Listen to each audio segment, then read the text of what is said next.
আসসালামু আলাইকুম। মালয়েশিয়ায় বাংলাদেশের হাই কমিশনারকে বিদায় সংবর্ধনা। বিস্তারিত জানতে সম্পূর্ণ ভিডিওটি মনোযোগ সহকারে দেখুন, কেননা এটি একটি গুরুত্বপূর্ণ নিউজ হতে যাচ্ছে।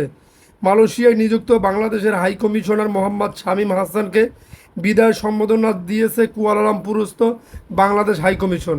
শুক্রবার 12 সেপ্টেম্বর হাই কমিশন এক প্রেস বিজ্ঞপ্তিতে জানায়, হাই কমিশন মিলনায়তনে আয়োজিত সংবর্ধনা অনুষ্ঠানে বিদায়ী হাই কমিশনারকে আনুষ্ঠানিকভাবে বিদায় জানানো হয়।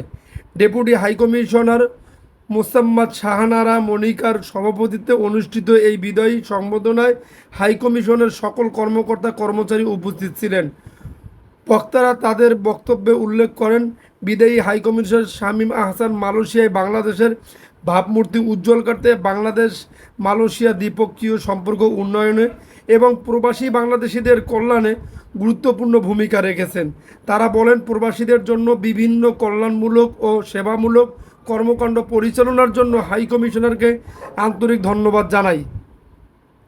শামীম আহসান 2023 সালের 20 অক্টোবর মালয়েশিয়ায় বাংলাদেশের হাই কমিশনার হিসাবে দায়িত্ব গ্রহণ করেন।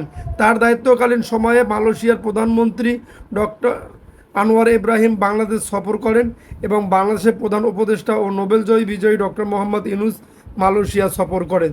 যদি আপনাদের নিউজটি ভালো লেগে থাকে তাহলে অবশ্যই আমাদের চ্যানেলটি সাবস্ক্রাইব করে পাশে থেকে বেল বাটনটি অন করে রাখবেন পরবর্তী ভিডিওর জন্য।